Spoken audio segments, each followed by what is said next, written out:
Hi guys, it's me, Alyssa Mercante, and I'm here with Sam Lake. Holy crap, Sam, how are you? I'm good. Hello. Lovely to be here. Thank you so much for joining us for this cause. I know that we honored you last year with the Legend Award and that you understand what we work for, what we're trying to do here, and you wanted to give us some of your time, which is huge. So I really appreciate it. Yeah, I think that mission you guys have is absolutely wonderful, and everything. All my interactions with New York Critics Circle has been just lovely. So very much my pleasure to be part of this. And I appreciate it. And I know that you are also just kind of like a fan of New York as a Mhm. creative person and people who like a person who likes to travel. In terms of your legacy, which in case anybody doesn't know, which I mean, what are you doing? Sam's the creative director at Remedy. He's the face of Max Payne. He's in Alan Wake. He's the creator, writer. When you talk about a video game auteur, it's someone like Sam. I mean, Quantum Break, all of these games that really stretched the boundaries of what we thought video games could be and really started to mold them into this world that felt like as much as watching a movie as it was playing a game. That's Sam. So I know that Lovely. there's a Thank you. oh, do you have your I mug? Shall we? Oh, yes, coffee. Coffee is a really important part of all of this. How much Mm, coffee do you drink while must. you're working on Uh, something? I think these days less than my online persona would make it seem. Uh, yeah, I've been trying to cut down just a bit, and even though I absolutely love, a good Americano, dark roast, espresso. I am mostly drinking filtered coffee because of high cholesterol values. And so, but I'm gonna be honest. Oh, look at the merch. yeah, Yeah. well, like this is full, so we don't run out in Perfect. as we talk. As we Uh, chat. yes, but no, I mean I do love coffee. Yeah. How much of the coffee stuff that you do is a mix of your love of coffee and a nod to Twin Peaks? It is a nod to Twin Peaks. That's where I kind of like uh, started to see how cool a thing coffee can be, and I actually started drinking coffee quite late, like and uh, but have grown to love it. I mean, David Lynch, all in all, uh, was a huge coffee lover, obviously, and it can be seen in his works, which have been a huge inspiration to me. Yeah, I mean, the coffee videos that have gotten slightly out of hand along the way were just an idea of like what could I do in TikTok with very very low bar and small effort that I wouldn't like get excited about and then stop doing because it's too much of an effort. So taking a sip of coffee wherever I am felt like a thing to do, and now so many wonderful guest stars joining me, and yeah, it's been fun. It's brilliant. I mean, you might have a secondary career in social media content creation because that is kind of the best, simplest low lift, and it's so easy. And every time I see you do one, I get so excited. I'm like, oh, who is it? Who is it? And It's very and clever. and to give credit where credit is due, what I am doing now with those videos when somebody is joining me, they pick the song.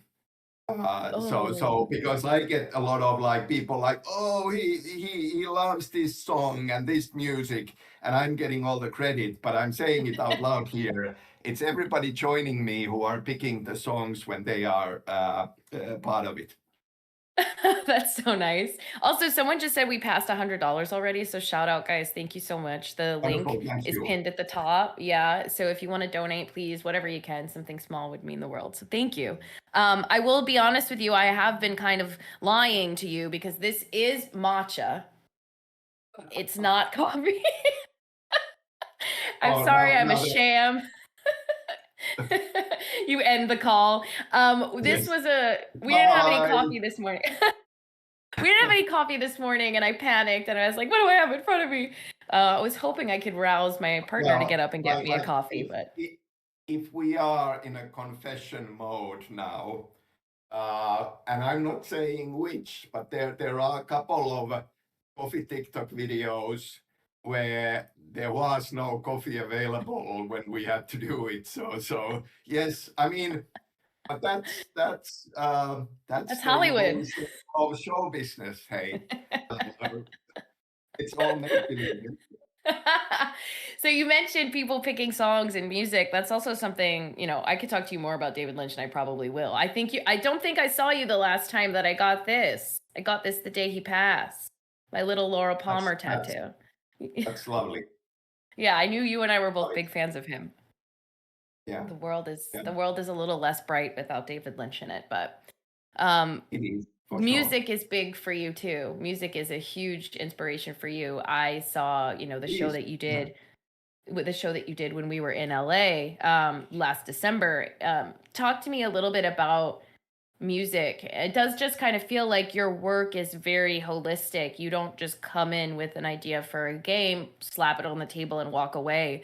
You have an entire mood and idea, from visuals and audio to vibes to inspirations, that you bring to this. And that's why I think your games feel so well-rounded and super, high quality and really immersive. So how much is music influencing your work daily? And I guess also tell me a bit about the music that you put in, let's say, Alan Wake too. Yeah, music it is hugely important for inspiration. Kind of like, and lyrics have always been a huge inspiration for me.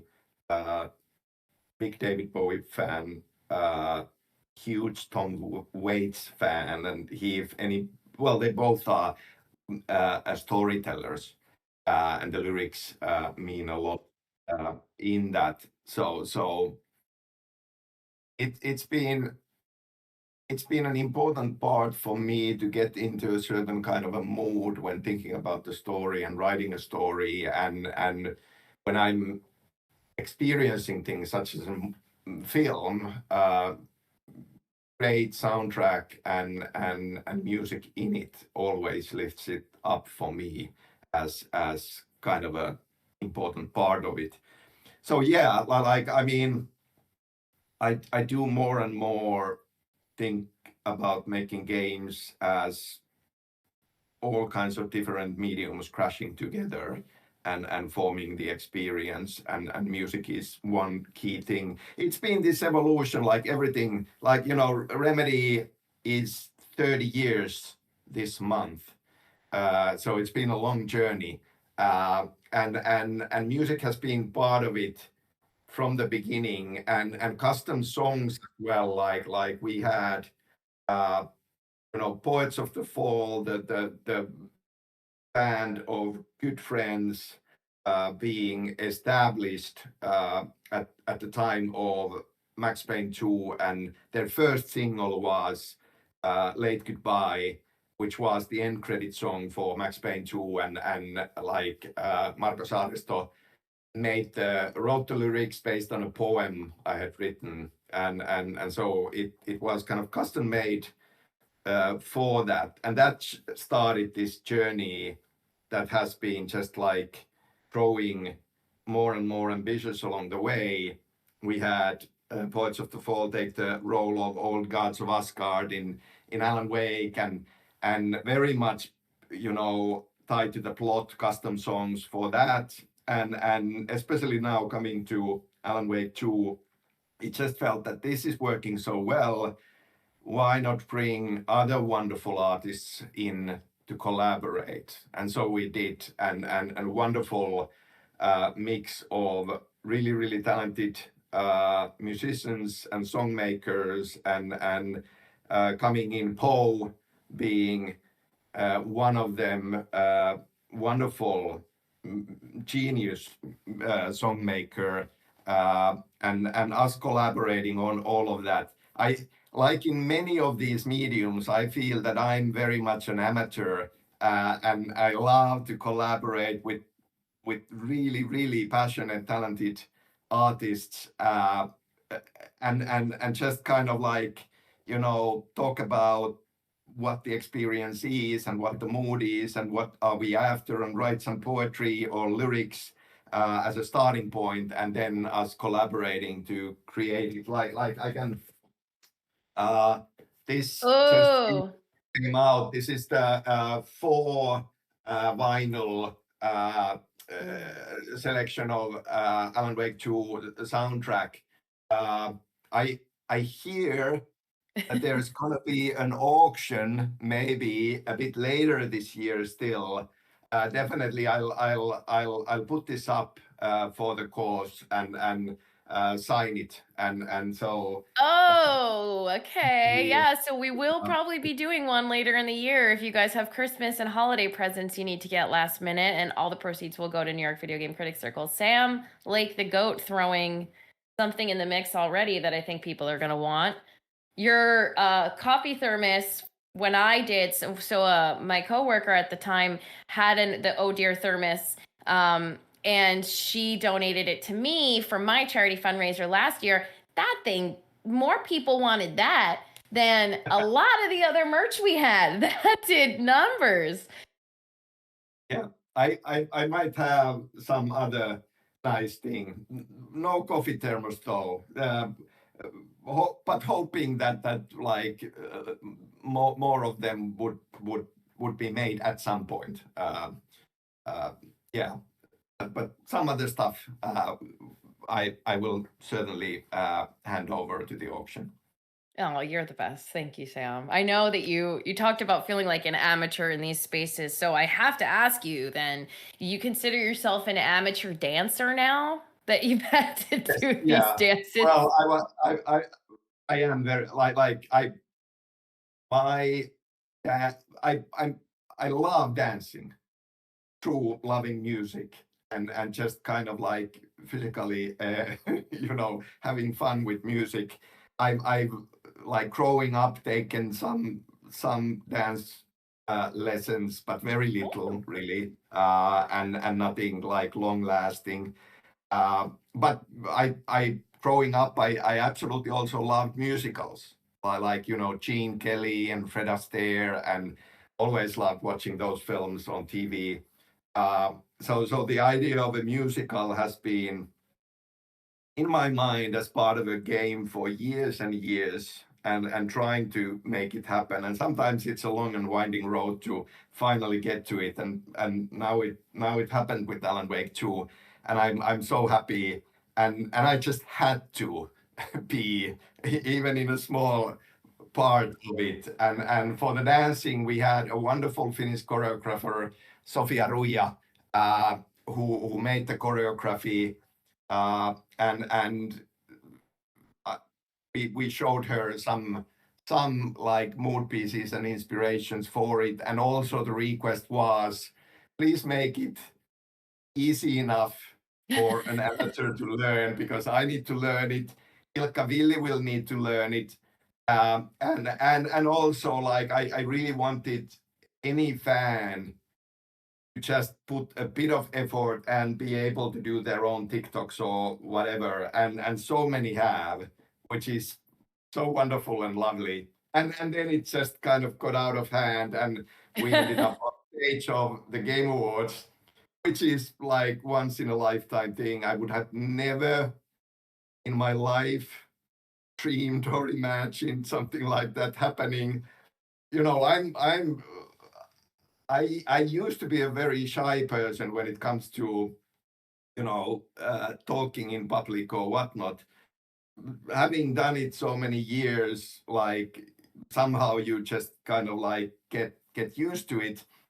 But this was this was quite something, and I've choked. You know, what was the viewership of that Game Awards? Something like 120 million people or more.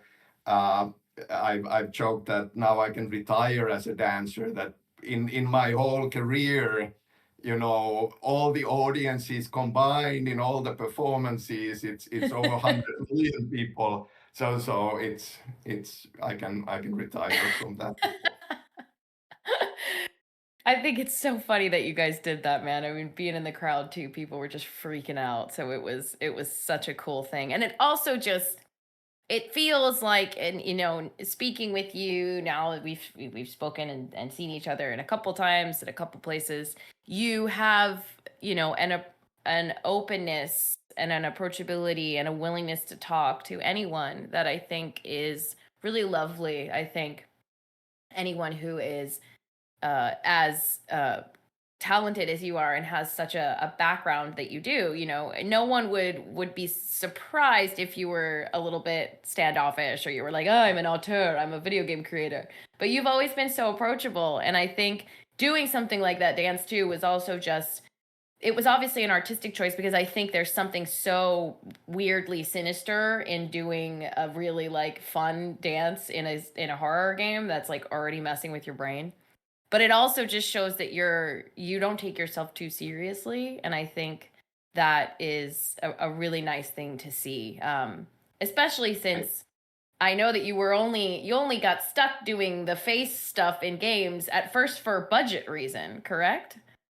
Well, kind of like it, going back all the way to 96 or something, when we started working on the first Max Payne, we were just kids in one of the founding members of the company's parents' house basement was where so really this garage band kind of a mentality, and the idea horizon of what can we even do. I don't think like early on there was any thought of, well, we'll hire professional actors, and it was, this is the group, and how do we come up with this stuff, and so probably where that came from, like convenience, and just not really being able to even dream big in that way. Just like we'll get this done, and really this kind of like mentality, which then evolved and changed with the big success of Max Payne and collaborating with Rockstar for the sequel. Suddenly there were a lot more options available. But yeah, that's how it started. I do love that kind of approach, like let's say indie spirit in making games, and I do still always try to do even just a little of that in every bigger production as well, like something even tiny, like say Alan Wake 2. We find Saga Anderson's daughter's drawings in the trailer where the story is saying that they lived. I drew those,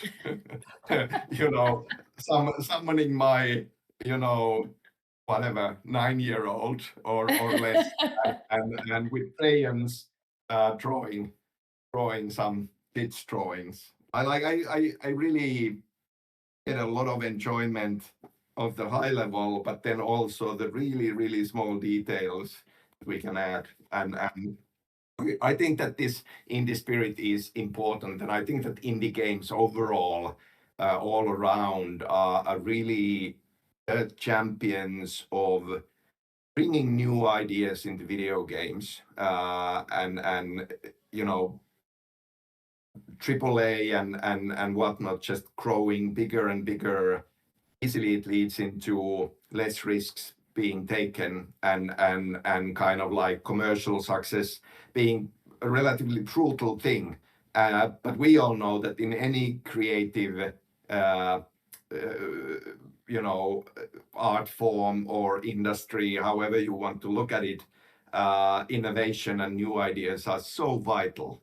So I think that indie games are hugely important, and trying to keep that kind of a spirit alive, even in smaller form inside bigger projects is very important.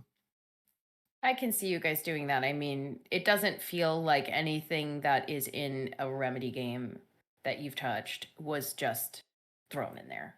Like, or that some guy, some big dude in a big suit came in and said, "We gotta have this in there." Like, you were like, "No, I think this would be cool to do this, and I think this would be fun to do this." I think you do keep that spirit going through your games, even when you might have a more budget than when you were in somebody's basement. And I think people can see that. I think that's why it resonated with people so much. And that's why we're, how many years out of Alan Wake 2 and people still talk about it with reverence as if it just came out. And I think, the chat's blowing up just chatting about that game and saying they want a Broadway show and everything like that. And that's Wouldn't that's wouldn't that that's be a huge.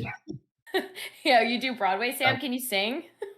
No, I for to save my life, I can't sing. I absolutely can't. Um, but luckily we have absolutely wonderful actors who can, and Matthew Poreda and David Harewood and like obviously our lovely musicians, Olga Svaskard and Poets of the Fall. So yeah, but overall, like I mean, I always get this, and it's not false modesty in any way, but being on a spotlight like this and you saying so lovely things, it's always like this is always teamwork, and even if I'm kind of like usually the one doing interviews and all, we have so wonderful, talented, creative people at Remedy in the team, who are doing so much of the heavy lifting, and so many cool ideas coming in from them as well. So it's a group effort always.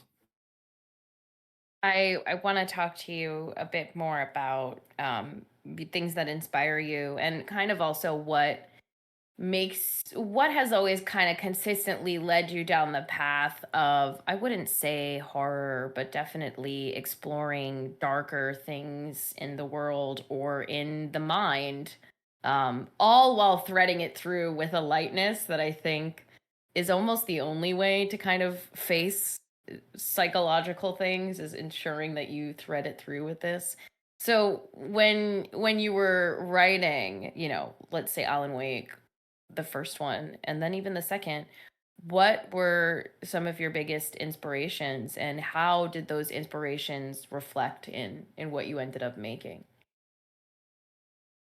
It's a good question. I like going back, if all the way to childhood, and I have been fascinated by things that feel scary, uh, and I've always somehow gravitated to ideas that have felt slightly too scary to me growing up, or too complex, too smart in a way. That somehow always sparks a mystery that I feel I can't quite piece together, but it's right there, and I really kind of like that. That really draws me in, and so uh, some bedtime stories as a kid that my father used to read to me. Looking back, I feel maybe it was slightly too early, but I'm so grateful about that, because like really kind of sparked my imagination, and even not as bedtime stories, but just stories being told. Like one specific one that stayed in my mind. He was reading Space Odyssey. And I was really fascinated and kept asking about it. And he was then, in his own words, telling about the black monolith and things like this. And you know, I was hair standing out in my Yeah. neck, and but really fascinated about that. And I do remember, you know, certain shows on TV that I got to watch, but still felt kind of like that they are maybe slightly too, like, you know, thinking about going back to late 70s, say, Yeah. and you know, some of that kind of like, you know, slightly scary, thrillery things that had the psychological aspect in a big way, always kind of felt fascinating to me. So and the kind of the promise of supernatural in a way. I mean, obviously, Max Payne games didn't have that, and it's a good thing. But even there, you can see my fascination towards it, because there is a lot of, you know, internal and subjective and all kinds of truck trippy things and nightmares, and you know, even in the naming, the Norse mythology, you know, that there is this kind of like threat of elements like that in there. And Alan Wake then ended up being the opportunity to bring that more to the kind of front, uh, which I was really, really excited about. And also, uh, what always has, and maybe that's the, you know, the layers of something and complexity of something, the meta level of things. Like even Max Payne had the in-game TV shows, which were kind of a weird, twisted commentary to the main story. And I love that kind of like play, and game worlds like can have layers and depth in that way. So the whole thing of, you know, a story that has been written, but now it's coming true and sparking this supernatural was a big part of what I was really excited about when working on the first Alan Wake, for sure. Also, when I was studying literature at the university, postmodern writing was something that I discovered at that point, and fell in love with many of this kind of a game between the author and the reader, and you know, something that is almost written purposefully to be analyzed and broken apart and speculated upon. Um, I really enjoy and love that stuff. Or two literature sickos, because that's what I went to school for also. And I also was exposed to stuff I probably shouldn't have been when I was too young. My dad had every, and still does have every Stephen King book ever published. And I think the first one I read was Cujo, and I was way too young to be reading Cujo. I was petrified for like months of big dogs. And my dad, I think he didn't even know I was reading it. I think I just pulled it off the shelf because I was Yeah. like, oh, there's a doggy on that. There is Terrifying. magic to bookshelves and libraries. Like libraries Oh, are a wonderful thing in Finland, uh, you know, available everywhere for everyone. And there is a magic of going through a bookshelf and being drawn to a book and pulling it out and discovering it that way. You know, but nobody pointed me to the adult book section, well, grown-up book section in local library, and me just stumbling upon Lord of the Rings at the age of what, 12 or 13, and discovering it that way, and falling in love with the whole kind of like world. uh, and so there is certainly a magic to that, but also like certain kindness and mercy I feel when it comes to kids exposed maybe too young to certain things, that books, you know, because you make the mental image in your head, it it it is kind of limited to what you can imagine. And I Yeah. can see that that is a big difference between, you know, a film or a video game, and then reading a book. That you know, some material way too young, seeing that in a film can be, I think, more violent towards you than Hmm. just reading it in a book, uh, because you know you make the images. But I do Yeah. remember certain Stephen King stories from early on, and certainly sparking imagination and staying with me quite a long time. You Yeah. know, Well, when I the mean, conditions are right. I think that the short story is called The Raft or something like that, where there are two couples going for the last swim of the fall and swim yes. into a raft, and there is this weird kind of like almost like a gasoline uh, uh, stain in the water, and horrible things will happen. Going for a swim in a lake here in Finland late in the fall, I will always, for the rest of Yep. my life, think about that story. I love that. I love that. Yeah, I mean, Cujo was easy to scare me because dog, my imagination was like, yeah, that's a dog, that's terrifying. But I know that I think you've spoken about this already while we were talking, but I just have to say again, like there's the way that video games work, it must feel like such a fun medium for you because there is so many different layers of storytelling that you can do that you can't do in TV or movies or books. And it is that interactivity that brings the reader, viewer, now player into a different layer of this story. And I'm curious, just kind of like, how do you see that while you're working on something? How do you look at it and go, oh, well, but the fact that they have to now go and physically, let's say, do the investigation board or physically go look at this thing and it'll scare them. How do you see that working like in your head? And is that so much more fun to play with, this knowledge that the player is inherently an actor in this as well?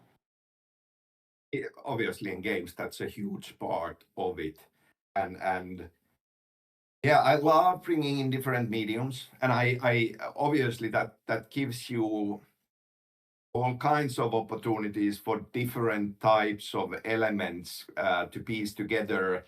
And a big part of that is also the interactive side of a game where the player is actively going around and actively experiencing and piecing it together, finding all of these different things. Like you can do crazy things like have a whole short film hidden inside a game as kind of a secret that you can pass by and miss, but it's there. And when it's the interactive nature of you there discovering, there is this interesting psychological thing that happens, that if you force the player to stop playing and now you just watch this, and you know, uh, you can't skip this cinematic because we are holding your hand, and uh, people react negatively to that. But then when something is kind of hidden for you to discover, even if it's the exact same content, it's suddenly a treasure that you have discovered and it's valuable to you, and you get a thrill out of it, which goes back to, I feel, a bit of the postmodern play of hidden things that you might miss and not understand their meaning, but then you go like, wait a minute, hey, there is something here, and you begin, and even, you know, outside the text find out what does this mean. So that is a big part of it. I I I love all of the different mediums that like I'm fortunate and privileged to be able to put in and play around with and collaborate with wonderful people who know a lot about them. And I would be happy working on pretty much any single one, you know, writing prose, writing poetry, dabbling into, you know, writing lyrics, working on film or TV, any of these things. I think I would be really happy just working on a single thing. But it is pretty special to have all of these as part of a bigger game experience. And honestly, I do think that video games, you know, in many ways, still evolving at relatively fast pace. I think that this is the most advanced form of storytelling that we people have been able to create because of all of these, all the history and all the different mediums that have led up to this point can be used as part of it, but combined, and then, you know, the player is in control and the player is able to, you know, be a big part of it, getting closer to it in a way. So yeah, it is interesting and has stayed interesting all through this time. You speak about how this is such a great storytelling medium, and I think that's why we do what we do at the Video Game Critics Circle. Yes, fill it up. More coffee. You know, we mentor and offer free classes and scholarships and career guidance to young people to help them break into this industry. I mean, we talk to them about storytelling. Our Playing with Purpose initiative, which this whole fundraiser is for, is literally a writing program that teaches journalism and storytelling. And we have instances of these kids, you know, getting to pitch their own little game to us. And in the video that I think we showed at the ceremony you were at, I couldn't stop laughing because there was this one little kid who was like, I have this yeah, wonderful oh, well, the Andrew Yoon Legend precious- Award. precious thing here. Yeah, it was great to see you there. But that program, the kid at it, he said something like, yeah, you write what you want a game to be, and if they like it, they give you $1 million. I just thought it was so sweet. But that Yeah. program, I know you've mentored or you've spoken to the kids in that capacity as well, right? Yeah, and it was lovely. And I, you know, you guys do it in a wonderful way. BAFTA has a similar thing going on. It's really important. And I, yeah, I mean, I can see with the industry going forward and maturing, it's not easier to get in because, you know, back when I did, like, there was no education. You just started doing, you know, with a group but the barrier of entry has I think in some aspects, as it does, gotten harder. So having all of these kind of like mentorship programs is vital for this. Yeah, and it's nice to be able to do it. I mean, the kids love it, and it's just so much more than, you know, just playing games. It really gives them a chance to think about storytelling from a totally different perspective too, which, I mean, if I was young and in school, oh my God, I would have loved a chance to do this. Are you kidding me? I was always writing the most ridiculous stories and like acting in class, even though there was no acting involved. I would just start acting. I, for an entire year in school, told everyone I was a twin after I saw The Parent Trap, and would come in every other day with a British accent. And everybody knew it was me. I just was convinced I had convinced them.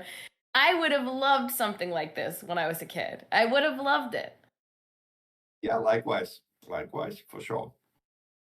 Okay, so Sam, we're getting up towards the end of our time slot. I have to immediately swap over and play some Baldur's Gate with our mutual friend, Sam Barrett. But I guess the last thing I wanted to... I will tell her I said hi, and maybe you could hang out in the chat, say hey to her. Is there any, I just have to ask, is there anything that you've watched or played or listened to this year that has left its mark on you? I keep seeing, I haven't seen these yet, but I keep seeing trailers for it. And I'm like, I think Sam needs to see Weapons. I saw it. I loved it. I knew I it. checked it out. Yeah, it's wonderful. I mean, obviously, the kind of the whole small town Americana setting and how it's pieced and shifting the point of view between the characters, a lovely mystery and some misdirection there and all. Absolutely loved it. Yeah, it's wonderful. Very much recommended going and checking it out. Other things, I don't know. Like I recently watched the Department Q, kind of a one season police thing. Really lovely characters and kind of like season one case plot arc. Enjoyed it a lot. Yeah. What else? Read the latest Jeff Vandermeer book, the Absolution, right? Is that the name? Yeah.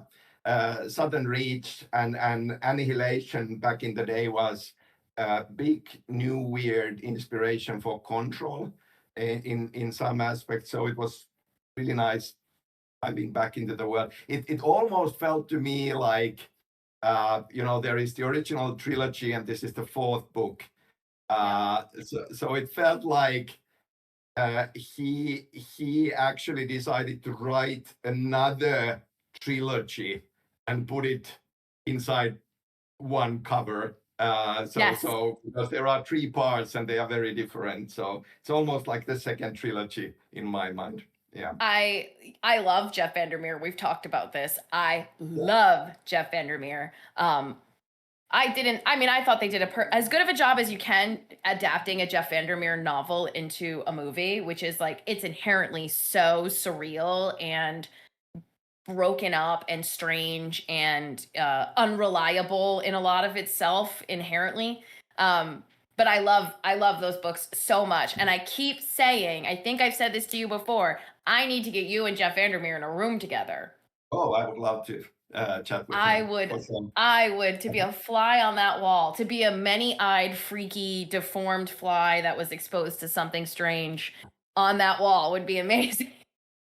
I'm right now. I'm in the middle of this. This is in Finnish.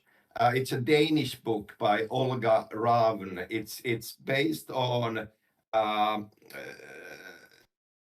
1600s Denmark witch trials, and it has this horror vibe, and it's I think the English translation is Wax Child, because the whole thing is told from the perspective of this kind of a witch craft type of a baby doll made of beeswax. Really loving it. Really strong atmosphere in the book. We're putting it in chat because some people are already going, what? That sounds great. Sam, I can't thank you enough for your time. You have been so gracious with the New York Video Game Critics Circle, both here and outside of this conversation. It means the world to us and it means the world to those kids. And every, little bit helps here. So, we're already at over $500. That's huge. Thank you. I hope I see you again soon. And we're always going to be keeping an eye out for whatever you're doing next, and we're all excited to see it. So I can't thank you enough, Sam. Thank you. This was lovely. Cheers. Cheers. Bye, guys. I'm going to be back in a second with Sam Barrett. We got to swap over. Sam, feel free to back out. Bye-bye. Bye.